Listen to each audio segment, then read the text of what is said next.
So this brings us to 3.3, equivalent fractions. Now, hopefully, just from the words we get on this, just the equivalent part of this, right?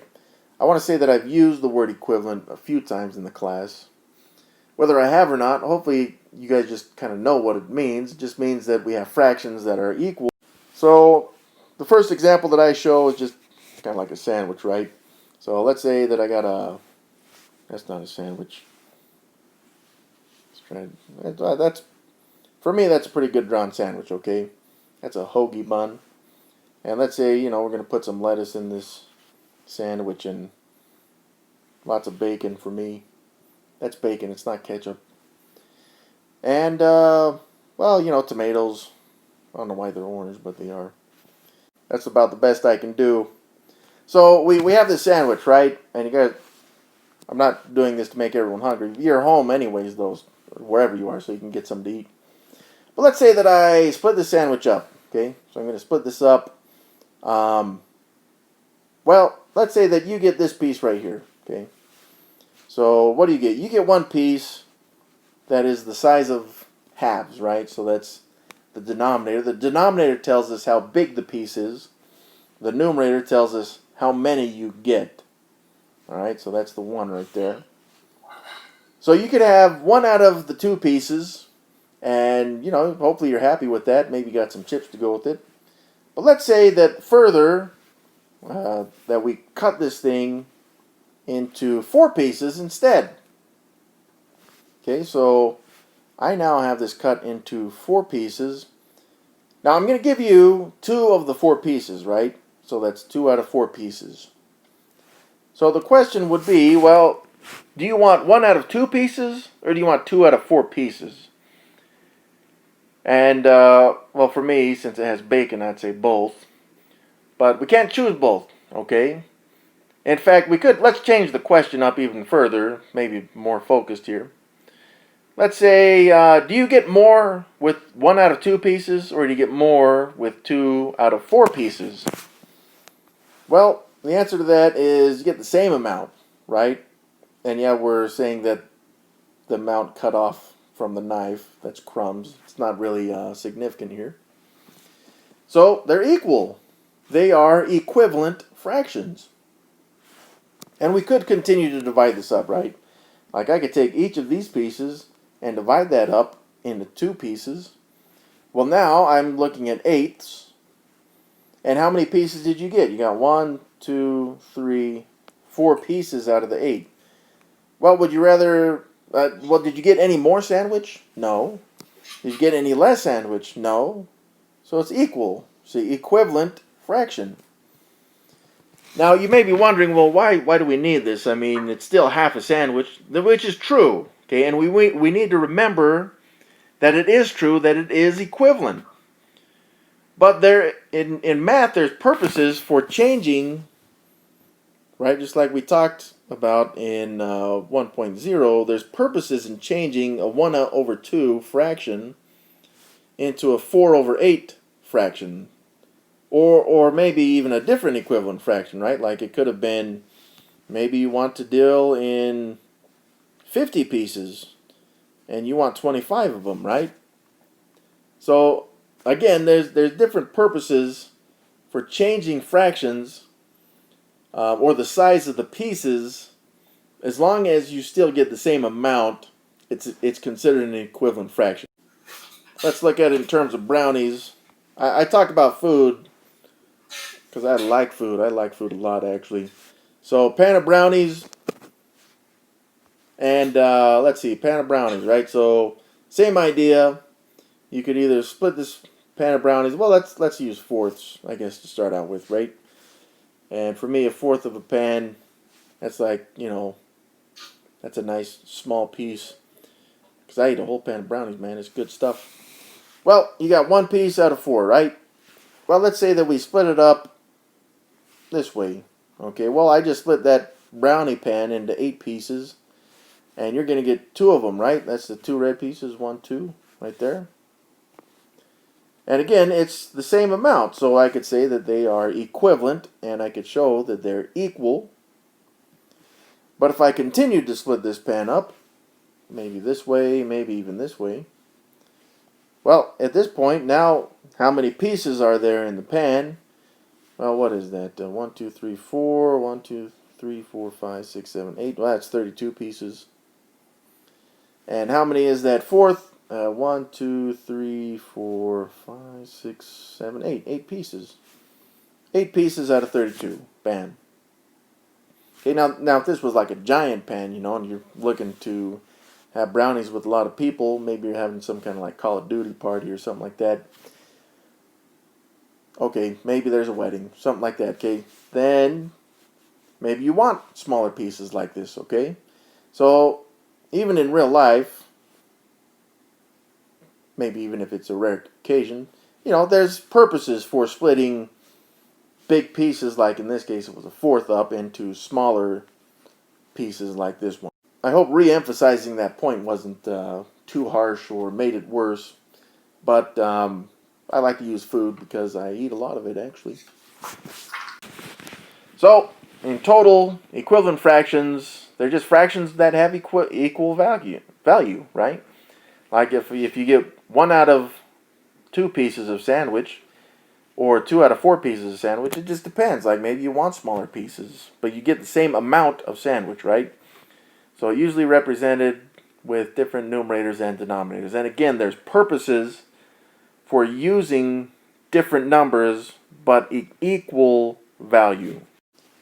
So we're going to find a fraction equivalent to 11 fourths, but now we're going to change the denominator to 24. And again, there's other purposes for this. But if we can manipulate it, and we wanted, for some reason, 24th size pieces, how many pieces would that be? 11 fourths like this. But I want an equivalent fraction with a denominator of 24, right? Now, when we're working with equivalent fractions, remember that, especially just with the straight math, like if I'd drawn a picture, it'd be a little bit different. But the question is, how do I make 4 pieces 24 pieces, right?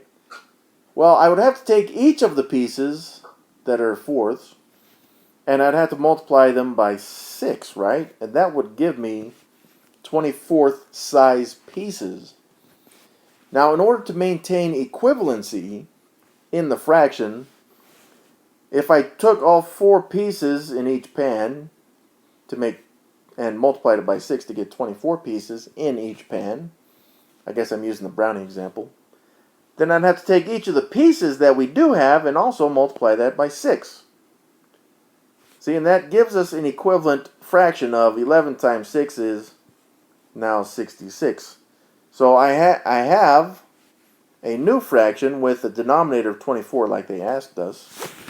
Now, just keep in mind in the future, like in the homework, right, it's going to have a question like this. But in the future, it's not going to tell us what specific denominator we need. So we want you guys to be able to choose for yourself what size pieces you need, right? And that's the denominator specifically in this case. But there's a way to check on this, okay? I'm going to go to the calculator, and I'm just going to type in 11 fourths. In fact, I can even put it in as a fraction, right? With the fraction button, I push equals, I get 11 fourths. That's okay. But I want to compare it with 66 24ths. So I'm going to type in 66 24ths into the calculator, like you see there. And when I type enter in, I should get 11 fourths. Okay, so I see how the two fractions are equal in the calculator. Now I know that the two fractions are equal, but also that the 24 denominator that I was using and the numerator that corresponds with it is correct, that it has the same equal value there. And yeah, we want you guys to check your work, okay? We want you to use those calculators to check the work, just to make sure that things are correct. Like, 4 times 6 and 11 times 6, I did that all in my head, but it's always still good. And you could use a calculator to check that, to do that stuff, but it's always good to see that the calculator can confirm that stuff. And it should make us feel good when we're taking quizzes and tests and stuff. So take 30 seconds and find any fraction that's equivalent to 7/3, all right? 30 seconds. Go. Go. Alright, so 7/3. Oops. 7/3, right? We just need any fraction that's equivalent. Now remember, with your fractions, when you're looking for equivalency and we're changing values inside the fraction, we either have to use multiplication or division, alright? So I mean, like, one of the first values we get on one like this, well, I took 3 and multiplied it by 2 to get 6, because multiplying by 2 is nice, and 7 times 2 is 14. This is also an equivalent fraction right here. When I see problems like this, like 7/3, what I tend to do is I just tack a 0 on the end of these. 70/30ths is still equivalent. It didn't say what it wanted specifically, the denominator to be. So you could have just tacked a 0 on the end of those and made good. You can, in fact, as long as you tack on the same number of zeros for both, it would work. Like you could use 2 zeros like this. Well, all I did right there is I just multiplied the 7 by 100 and the 3 maybe by 100, but without having to show all that work. Okay. So that's one strategy. Of course, again, like we multiplied by 2, you could have multiplied by 3 or 4 or just, whatever value you want instead of the purple values right there, the 2's, to multiply whatever you want to be, okay? So find an equivalent fraction to 30/12 with the denominator of 4. Alright, see if you guys can do that. We'll give you guys 20 seconds, about 30 seconds. 30 seconds, find an equivalent fraction, go. Alright, hope you guys have that answer. And again, if you made mistakes, that's okay. This is a good time to make mistakes, so we're just practicing. But I got 30/12, and I need an equivalent fraction, but I need the new equivalent fraction to have a denominator 4. Now remember, when we're changing the values inside the fraction, but not the value of the total overall fraction, we must use multiplication or division, right? Because we're just taking the size of the pieces, in this case, 12ths, and I'm simplifying it into fourths in this case, right? I'm taking 12ths, simplifying to fourths. Well, how do I simplify a 12 into a 4? I'd have to divide it by 3. Alright, and that would give me the size pieces that I want. So if there was 30 of those pieces, we'd have to divide each of them by 3, which would give us 10. So these two should be equivalent, but again, I can use the calculator to check, right? So I type in 30/4, and I'm just using the fraction button there. Now this one's simplified to 15/2. It seems like, I apologize, I typed it 30/12. What the heck? I was combining the two parts. 30/12. There we go. 5/2. Now when I type in 10/4, it should be the same thing. And I push enter. Bam. 5/2. So again, it shows me both fractions fully simplified, which we'll talk about later. But it's the same value, again, 5/2 and 5/2 in the calculator. If you had gotten a decimal out of that, it should be 2.5 for both. But again, it's just a matter that they're equivalent, that we're trying to check. Alright, what about comparing fractions like these ones? Now, I don't know. I'm not a huge fan of just putting these on a number line, alright? You could. It's just, sometimes it can be difficult, especially with like 9th, right? So what I would do is, if I can change these fractions, and again, this is where the manipulation part comes in. If I can change these fractions to have the same denominator, but still maintain their same values, then I can compare, then I will be comparing the same size, but with how many, right? So whichever one has more in this case would be the bigger, as long as the denominators are the same, which would show that the sizes of the pieces are the same. And again, we could use brownies or sandwiches or bacon slices, whatever you want to use. The question is how? How do I make, or how do I even find a fraction that has denominators that are the same that we can compare? Well, we can do this pretty quickly if we just take the two denominators and multiply them. right? So this 5, I'm going to multiply it by the other denominator, which is 9. 5 times 9 is going to make this new fraction in 45ths, okay? But remember, in order to maintain equality for the fraction, I need to multiply it by the same number there. So 2 times 9 would be 18. So I've got 18 45ths, which has the same value as 2 fifths. So this other fraction, the 4 ninths, I'm just going to multiply the denominator by the other denominator, which was 5. Again, 9 times 5 is 45. So I can see right there, I've accomplished getting the denominators the same. Okay, so the size pieces are the same, but what I need to do now is compare the numerators. So since I multiplied that denominator by 5, I must also multiply the numerator by 5, and I get 20. Now 18 45ths in comparison with 20 45ths, it's pretty close. But they are not equal. I can see that, like, if this was money, I would want more of it. So, you know, again, the alligator example is eating the bigger of the two. So this one is eating the 20 45ths. Again, this reads as 18 45ths is less than 20 45ths. Or, if we went back, 2 fifths is less than 4 ninths. Now, eventually we're going to talk about lowest common denominator. This would be finding common denominators. Oh, I guess this one is the lowest common denominator. But it's not necessary that you compare a lowest common denominator. Now, there's two things we need to be careful of on this one. Okay. Again, we're just putting in less than, greater than, or equal into that blank in order to make the statement true. Now, we look at negative 3, and we may wonder what the denominator of that negative 3 is.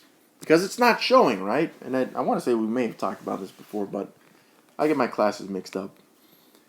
So, yeah, that's a good question, though. What is the denominator of negative 3? And some of you know, hopefully you know, that it's 1. All right? So, negative 3 over 1, it has the same value of just negative 3. It's just we don't usually show a denominator of 1 because it's the identity property with division, okay? Anything divided by 1 is itself. So if you don't see a denominator, you could put 1 in as 1, right? Well, I have two different denominators. I got 1 and 7. 1 is pretty easy to make a 7, though, right? Like I could say, well, I'm going to take the 1 and multiply it by 7, and that gives me a new denominator of 7. That's great. Just remember, you got to do it to the numerator as well. So 7 times negative 3 is negative 21. So I have this now in sevenths. The other fraction was already in sevenths. So that was the first thing on this one that we need to be careful of is if we don't see a denominator, you need to, or you may want to put a denominator of 1, okay?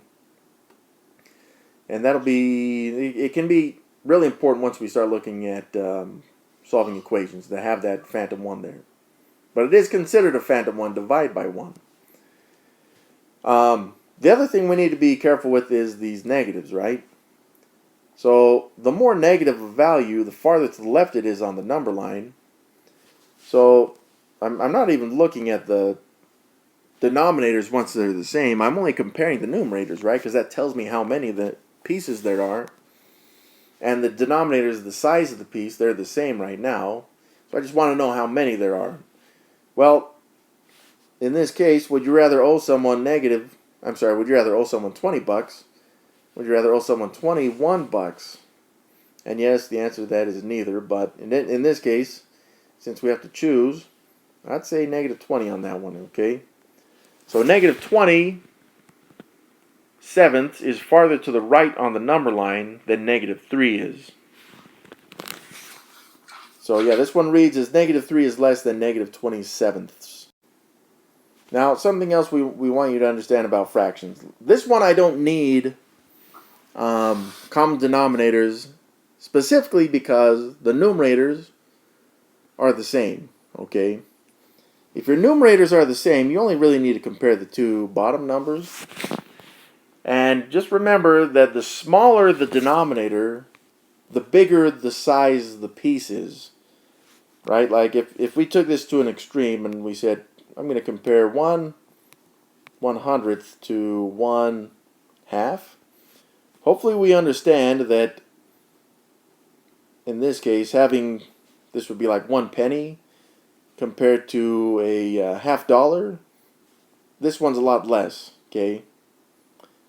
So, in other words, the smaller the denominator, the bigger the size piece is. So, if I have one big size piece compared to one small size piece, I know the big one is the bigger number. And it doesn't matter even how close they are together. So 1/22 automatically is smaller, there we go, than a 21st. And it wouldn't matter how many of these there are, right? Like if I said, let's say there were 4/100ths compared with 4/2. This even further emphasizes the point. This total value there, let's just pull up, yeah, this one here is like 4 pennies. This one's like having $2, okay? So even if these numerators were not ones, if they were the same, then I can compare the denominators that way. You don't have to, all right? We always recommend that you compare the denominators just because generally it makes more sense. So if this didn't make any sense to you guys, you could have found common denominators. I'd do 22 times 21 in the denominators to find common denominators, and then you can compare the numerators if that makes more sense to you. Alright, simplifying or reducing fractions using prime factorization specifically, and that's why we just had that section 3.2 on prime factorization. But the nice thing about prime factorization is when you have broken numbers down into all their prime factors, any common ones in the numerator and denominator cancel out. So in this example, this is abstract. A times B over C times B is the same as A over C, right? That's because the B's, they cancel out. Now, I didn't just cross those out. That's not just a line crossing those out. That's actually a 1 right there. That's a phantom 1 because anything times 1 right there, like I showed right there, is itself, right? So it's just, I don't have to show that times by 1 stuff, okay? But that is why A times B over C times B equals A over C. And it wouldn't matter where that B was, right? Like, let's say that it was, I did B times A over C times B. Where, let's even throw in another value. C times D times B. As long as I have one matching value in the numerator and denominator, I can cancel those away as a phantom 1. So that may not have made a ton of sense yet, but in any case, all right? So we want to simplify these. Now simplify if it needs to be shown as a fraction, we will.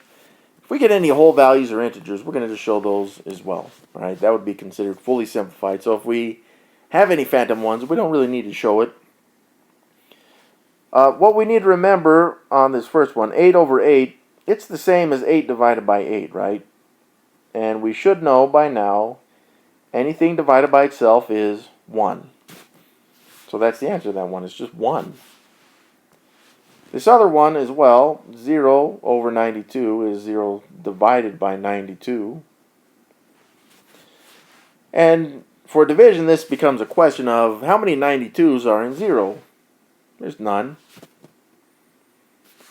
Now, we do want to keep in mind if these, the 0 and the 92, if they were switched, then the answer would be very different, right? It would be undefined. In the homework, it would come out as D and E does not exist, right? But if in this order, it's just 0. The next one, negative 7 over 1, because that's how it would read. Negative 7 divided by 1 is the same thing. Anything divided by 1 is itself, so this one just comes out as negative 7. And that would be the answer for that one.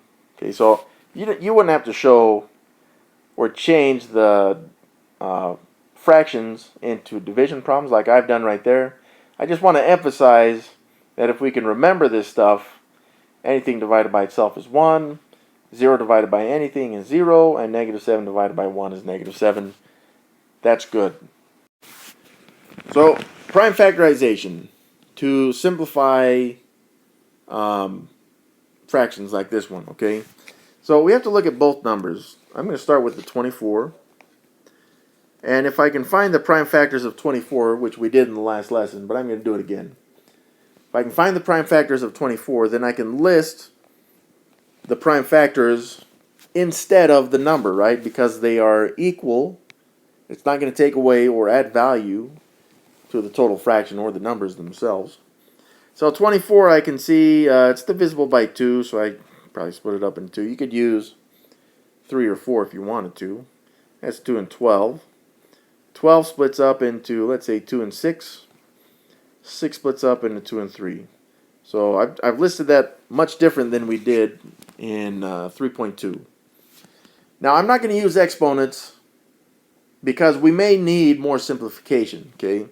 So I'm just going to show the actual prime factorization. 2 times 2 times 2 times 3. So that is the prime factorization of 24. And again, if you weren't completely sure on that, you could use a calculator to check, right? 2 times 2 is 4, times 2 is 8, times 3 is 24. That works. But now I need to find the prime factors of 120. All right, well, it ends in 0. I mean, some of you guys may divide it by 2. That's okay too. But I'm just going to use 10 and 12, which are just two factors among many. You may have come up with something completely different than these, all right? But you should come up with the same prime factorization no matter what you split it up with in the beginning. So 10, of course, splits up into 5 and 2, both of which are prime. 12, we just did that one, right? We did 2 and 6. And so, maybe you don't want to show all this work, but it's good to show some of it at least. 12 splits up into 2 times 2 times 3. All right, so that's in the denominator. And I can just list them as is. 5 times 2 times 2 times 2 times 3. All right, now that I have both of these split up into their prime factors, I can cancel out any matches in the numerator and denominator as phantom ones, right? So this 3 and this 3, they match. So I've crossed them out as a phantom 1. But that's not the only match. There's this match of 2's as well. So that crosses out as a phantom 1. Same with this 2 and this one. And then finally we got this one here, which matches with this one. Now, for simplifying this, I got 5 in the denominator. All right, and that's good. The question is, what value remains in the numerator? And hopefully you guys know that would be a 1. Okay, because it's not that, again, it's just not crossing out values right here. Mathematically speaking, we're taking these values and we are converting them into phantom 1s. Well, if there's nothing to show in the numerator, don't make it a phantom 1. Show the 1. Okay? Again, if there were any numbers like the 5 is, we show it.